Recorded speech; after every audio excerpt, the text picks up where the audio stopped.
ஒரு பேரறிவாளனாக மட்டும் ஐயன் திருவள்ளுவன் வாழவில்லை.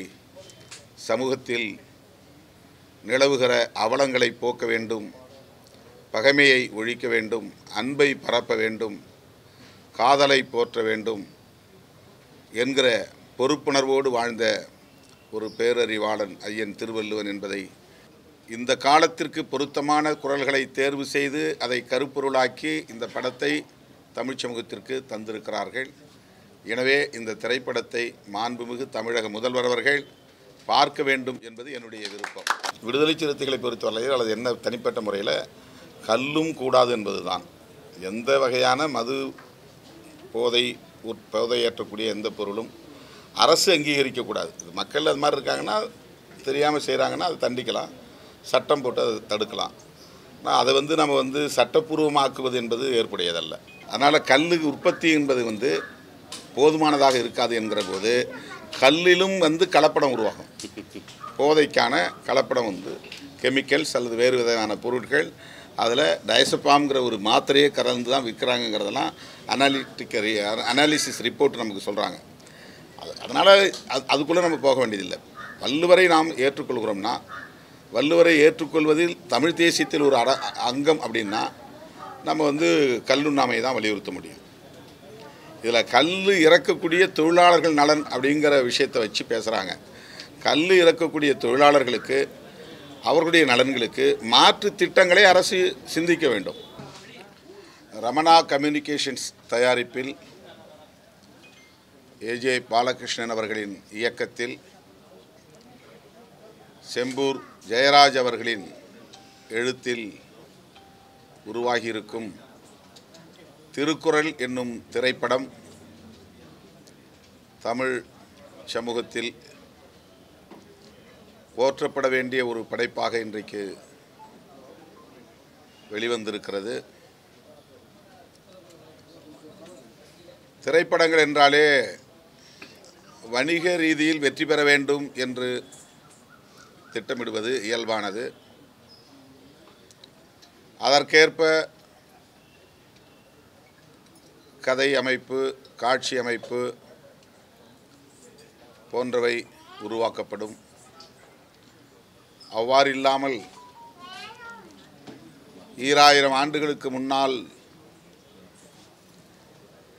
தமிழ் சமூகம் எவ்வாறு வாழ்ந்தது என்பதை இன்றைய தலைமுறைக்கு எடுத்துக்காட்டக்கூடிய வகையில் ஐயன் திருவள்ளுவனின் படைப்பான உலக பொதுமறையாய் போற்றப்படும் திருக்குறளை கருப்பொருளாக கொண்டு படைக்கப்பட்டிருக்கிற ஒரு மகத்தான காவியம் திருக்குறள். சமூக நோக்கு மட்டுமே இந்த திரைப்படத்தின் முதன்மையான கருப்பொருளாக இருக்கிறது.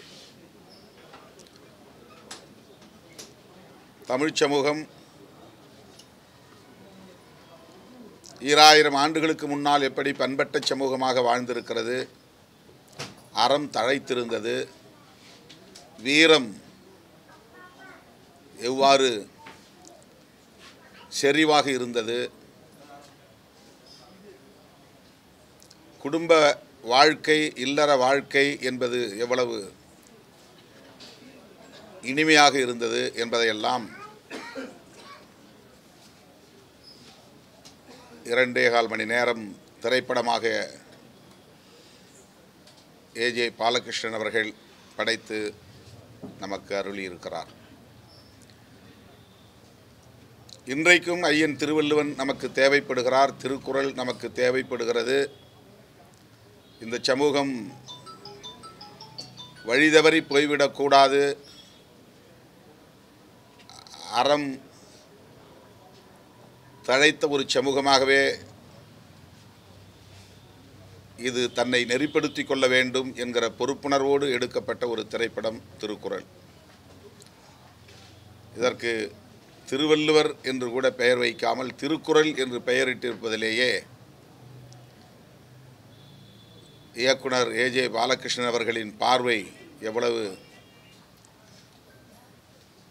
பொறுப்புள்ளதாக இருக்கிறது என்பதை உணர முடிகிறது. ஐயன் திருவள்ளுவன் 2500 ஆண்டுகளுக்கு முன்னால் தமிழர்களுக்காக மட்டுமின்றி ஒட்டுமொத்த மனித குலத்துக்கே, மானுட சமூகத்திற்கே வழங்கியிருக்கிற ஒரு அருட்கொடை திருக்குறள். 1330 குறள்களுக்கும் நாம் திரைப்படம் எடுக்க முடியும். ஆனால் அறத்துப்பாலிலிருந்து, பொருட்பாலிலிருந்து, இன்பத்துப்பாலிலிருந்து சில குறள்களை தேர்வு செய்து அந்த குறள்களின் பொருள்களை அடிப்படையாக கொண்டு திரைக்கதை அமைத்து எந்த சோர்வும் இல்லாமல் 2.25 மணி நேரம் அமர்ந்து திரைப்படத்தை பார்க்கக்கூடிய அளவுக்கு மிக வெற்றிகரமாக இதனை இயக்குனர் ஏ.ஜே. பாலகிருஷ்ணன் அவர்கள் படைத்திருக்கிறார். செம்பூர் ஜெயராஜ் அவர்களின் எழுத்து, நல்ல தமிழ், ஐயன் திருவள்ளுவனின் தமிழ் இயல்பாக பேச முடியும் என்பதற்கான ஒரு அடையாளமாக, உரையாடலில் இயல்பாக அதை பயன்படுத்த முடியும் என்பதற்கு ஒரு அடையாளமாக அவருடைய எழுத்து இங்கே இந்த திரைப்படத்தில் சாட்சியமாக இருக்கிறது, அடையாளமாக இருக்கிறது.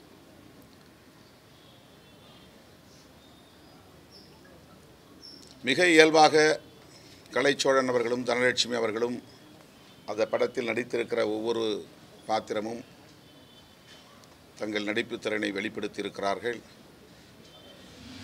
கேமராமேன் எட்வின் அவர்களும் மிக அழகாக திரைப்பட காட்சிகளை நமக்கு படமாக்கி தந்திருக்கிறார். பாடல்களும் இசைஞானி இளையராஜா அவர்களின் இசையில் உயிர்ப்போடு இருக்கிறது. ஒட்டுமொத்த பின்னணி இசையே இசைஞானி இளையராஜா அவர்களால் படைக்கப்பட்டிருக்கிறது. இந்த திரைப்படத்திற்கான உயிர்ப்பை அவர் தந்திருக்கிறார் இசையின் மூலம். ஒவ்வொரு தமிழ் குடிமகனும் பார்க்க வேண்டிய திரைப்படம்.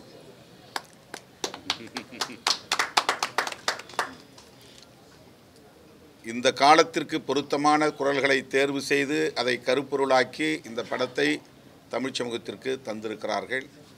எனவே இந்த திரைப்படத்தை மாண்புமிகு தமிழக முதல்வர் அவர்கள் பார்க்க வேண்டும் என்பது என்னுடைய விருப்பம்.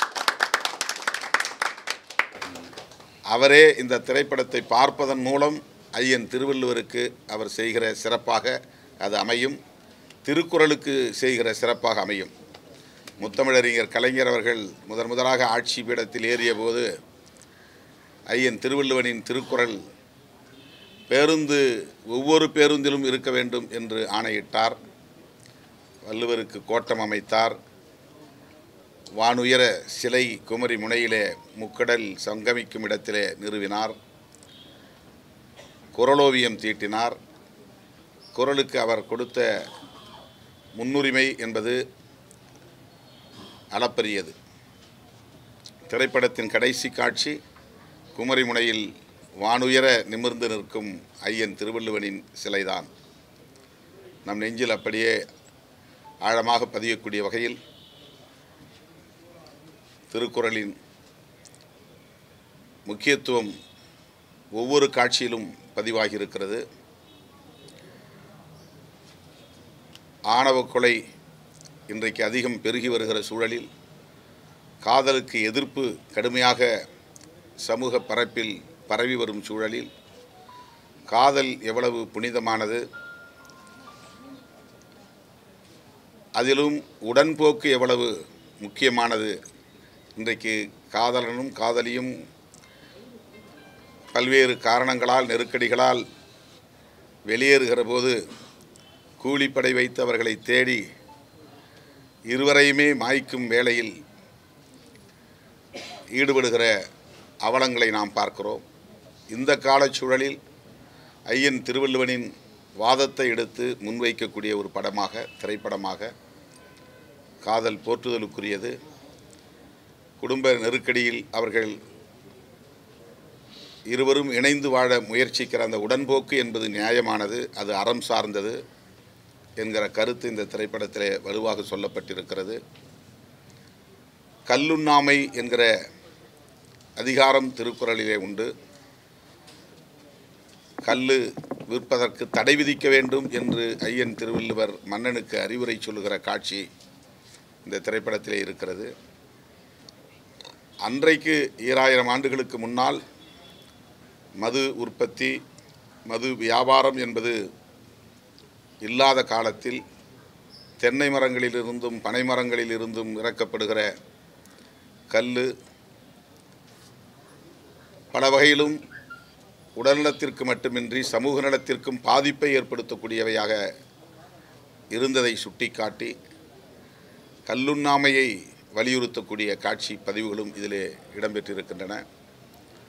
அறம் பிழைப்பவர்கள், குற்றம் செய்யக்கூடியவர்கள் யாராயிருந்தாலும் அவர்கள் கடுமையாக தண்டிக்கப்பட வேண்டும் என்கிற கருத்தை மையமாக கொண்டு கழுவில் ஏற்றுகிற காட்சி, அது வள்ளுவனே இவனை தண்டிக்க வேண்டும், கழுவேற்ற வேண்டும் என்று சொல்லுகிற காட்சி.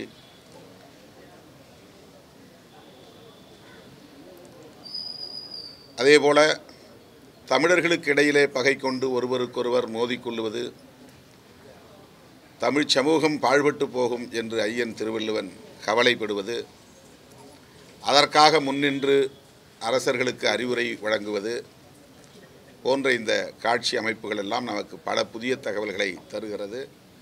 வெறும் புலவனாக இருந்து பாடல் எழுதக்கூடிய ஒரு பேரறிவாளனாக மட்டும் ஐயன் திருவள்ளுவன் வாழவில்லை.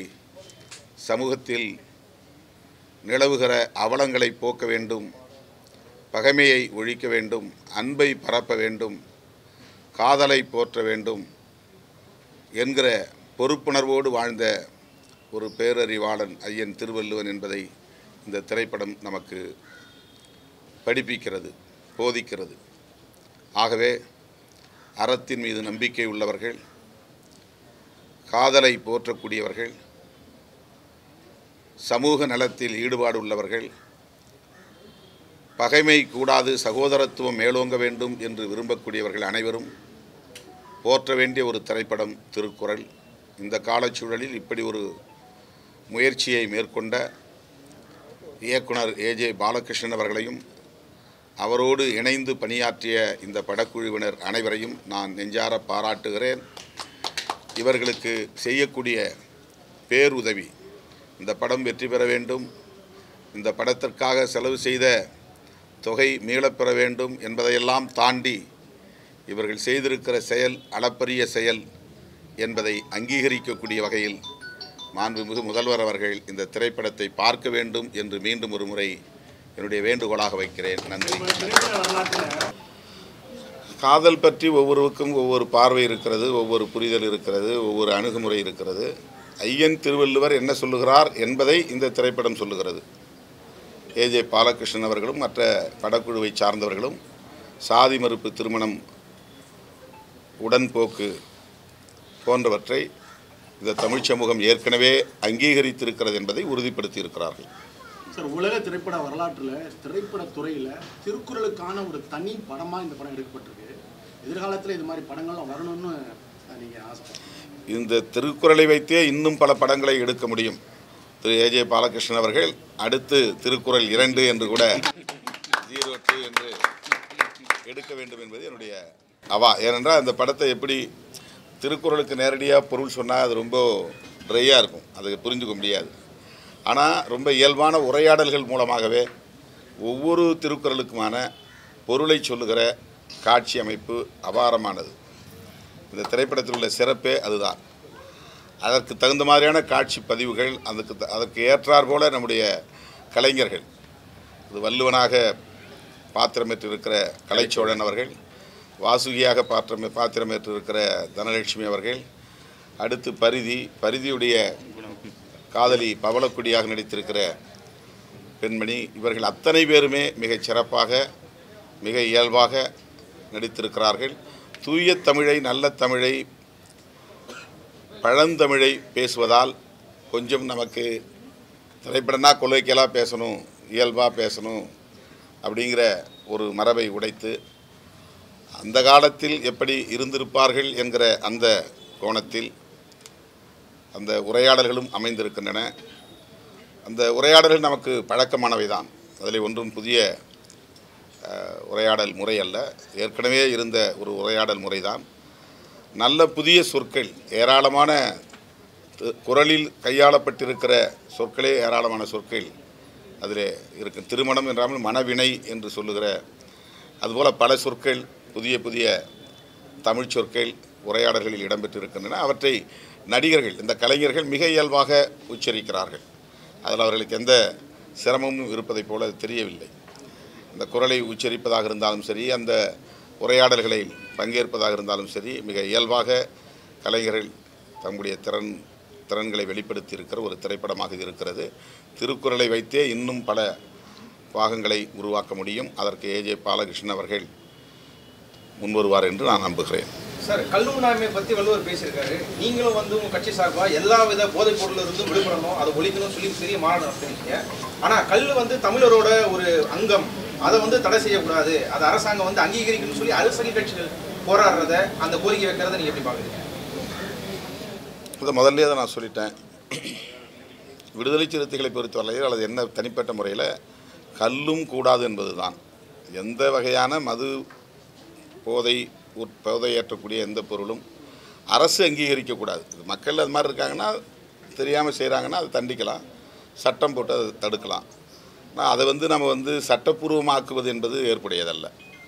சார், உடன்போக்கு அப்படி அன்றைய காலத்தை உடன்போக்குன்னு சொன்னீங்க. இன்றைக்கு அதை நாடக காதல் அப்படின்லாம் டாக்டர் ராமதாஸ் கடுமையாக விமர்சிச்சிருக்காரு. தலித் தொழிலாளர் கூட்டமைப்புன்னு ஒன்று உருவாக்கியிருக்காரு. அதுக்கெல்லாம் விடை சொல்லக்கூடிய ஒரு படம் தான் அந்த திருக்குறள். அது ஸ்டாலினுக்கு காரணமா இல்லை ராமதாஸ் அவர்களுக்கு காரணம்? அரசியல் களத்தில் மக்களுக்கு பணியாற்றக்கூடிய ஒவ்வொருவரும் பார்க்க வேண்டியது. முதல்வர் பார்த்தால் இன்னும் அது கூடுதலான செய்தியாக மக்களுக்கு போய் சேரும் என்பதனால் நான் முதல்வரை பார்க்க வேண்டும் என்று சொல்லுகிறேன். அவ்வளவுதான். ஒருவேளை இந்த திரைப்படத்தை பார்த்துட்டு அவர் ரியலைஸ் பண்ணி மீண்டும் திமுக கூட்டணிக்குள் அவர் வந்தா உங்களுடைய இதெல்லாம் ரொம்ப அதியூகமான கேள்வி. ரொம்ப அதியூகமான கேள்வி. அப்படிலாம் நான் நிகழ்ந்துடாது.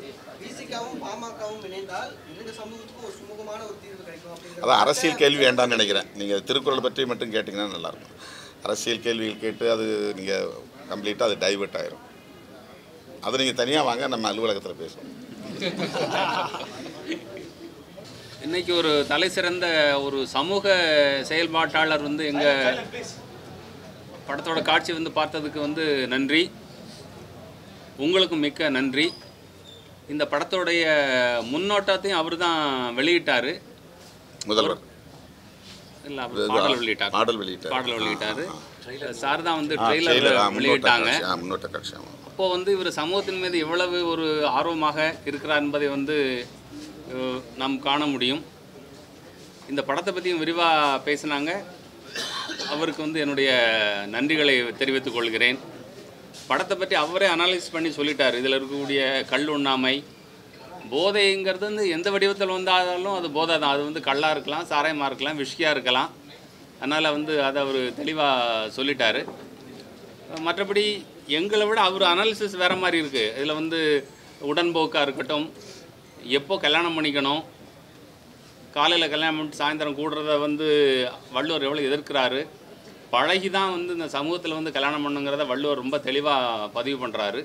அது இன்றைய சமூகத்துக்கு ஒரு தேவையான விஷயம். ஆமாம். வேறு ஏதாவது கேட்க விரும்புகிறீங்களா நீங்கள்? போதும். நீங்கள் டைரக்டர் ஞான ராஜசேகரன் பெரியார் படம் எடுத்தவர், பாரதியார் எடுத்தவங்க, அவங்க படத்தை எப்படி பார்க்குறாங்க, என்ன கருத்து?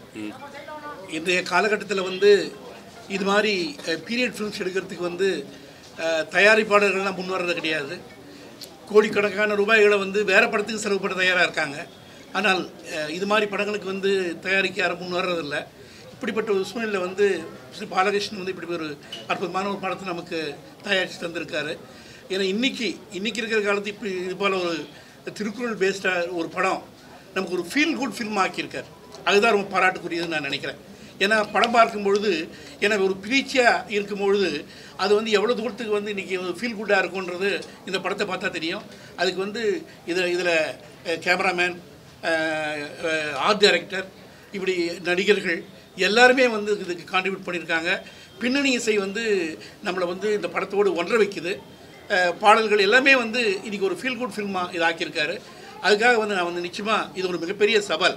ஏன்னா திருக்குறள் மாதிரி ஒரு திருவள்ளுவர் மாதிரி ஒரு ஆளுமை, திருக்குறள் மாதிரி ஒரு அற்புதமான ஒரு இதை வந்து இன்றைக்கி இருக்கிற ஒரு நவீன படமாக அவங்க தந்திருக்கிறது வந்து ரொம்ப மகிழ்ச்சி அளிக்குது. இப்படிப்பட்ட படங்கள் வந்து ஆதரிக்கப்படணும், அங்கீகரிக்கப்படணும்னு நான் வேண்டிக்கிறேன். அவ்வளோதான் நான் சொல்ல வருவேன். தேங்க்யூ. இப்போ நடுநாட்டின் மீது படையெடுத்து வடுகர்கள் வருகிறார்கள், கூலிப்படை வருகிறார்கள் அப்படின்னு சொல்லும்போது அந்த படத்தில் ஒரு இடத்துல அந்த படையில் வரக்கூடியவர்கள் பலர் மது போதையில் வருவார்கள் அப்படின்னு சொல்லுவாங்க. அப்படின்னா ரொம்ப ஈஸி நம்ம அவங்கள வெற்றி பெறுவதற்கு அப்படின்னு ஒரு வசனம் வருது அந்த இடத்துல. படை வீரர்கள் கூட குடிபோதையில் அந்த காலத்திலையும் போரில் பங்கேற்று இருக்கிறாங்க. அவங்க வந்து கூலிப்படையாக வராங்க. அந்த கூலிப்படையினரை எதிர்கொள்வது எளிது. நம்ம படை வீரர்கள் அப்படி யாரும் குடிக்கக்கூடாது. கருப்பட்டியில் புளியை கரைச்சி அந்த பானத்தை கொடுக்கணும். அது அவங்களுக்கு உற்சாகத்தை தரும், நல்ல எனர்ஜி, அந்த ஆற்றலை கொடுக்கும் அப்படின்னு அந்த கல்லுக்கு மாற்றாக வள்ளுவர் கருப்பட்டியில் புளியை கரைத்து கொடுக்கக்கூடிய பானத்தை சொல்கிறார். அது படத்தில் வச்சுருக்கிறாங்க. அதனால் வந்து போதை எந்த வடிவத்திலும் மனித குலத்தை பாழ்படுத்தக்கூடாது. அதை நம்ம வந்து நியாயப்படுத்த முடியாது. பதநீர் வேற, கல் வேற. ஒரு மரத்து கல் குடித்தா உடலுக்கு நல்லதுன்னு கிராமத்தில் பழமொழி உண்டு. ஒரு மரத்து கல்லை எடுத்து லட்சக்கணக்கான மக்களுக்கு சப்ளை பண்ண முடியாது. அதனால் கல்லுக்கு உற்பத்தி என்பது வந்து போதுமானதாக இருக்காது என்கிற போது கல்லிலும் வந்து கலப்படம் உருவாகும்.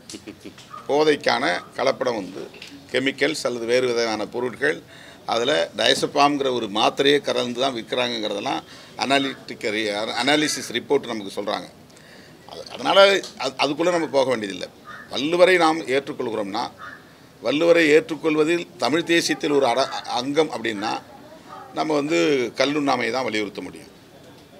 இதில் கல் இறக்கக்கூடிய தொழிலாளர்கள் நலன் அப்படிங்கிற விஷயத்தை வச்சு பேசுகிறாங்க. கல் இறக்கக்கூடிய தொழிலாளர்களுக்கு, அவர்களுடைய நலன்களுக்கு மாற்று திட்டங்களை அரசு சிந்திக்க வேண்டும். மாற்று தொழில்களை அரசு சிந்திக்க வேண்டும். குறிப்பாக வந்து இது மாதிரி பல தொழில்கள் வந்து நம்ம வேண்டான்னு நினைக்கிறோம். பறை அடிக்கிற தொழில் வேண்டான்றோம். பறை அடிக்கிற தொழில் இருக்கட்டும், அந்த தொழிலாளர்கள் இருக்கிறாங்க, அவங்க அவங்களுக்கு வந்து புதுசாக நீங்கள் பறையை வாங்கி கொடுங்க நம்ம சொல்ல முடியாது. அந்த மாதிரி வந்து தொழிலாளர்கள் நலன் என்பது வேறு, சமூக நலன் என்கிற அடிப்படையில் போதைக்கு எதிரான கருத்து என்பது வேறு. எனவே கல்லுண்ணாமை என்பது ஐயன் திருவள்ளுவனுடைய முக்கியமான போதனைகளுள் ஒன்று. அந்த கருத்து இந்த திரைப்படத்தில் முக்கியமான பகுதிகளாக இடம்பெற்றிருக்கின்றன.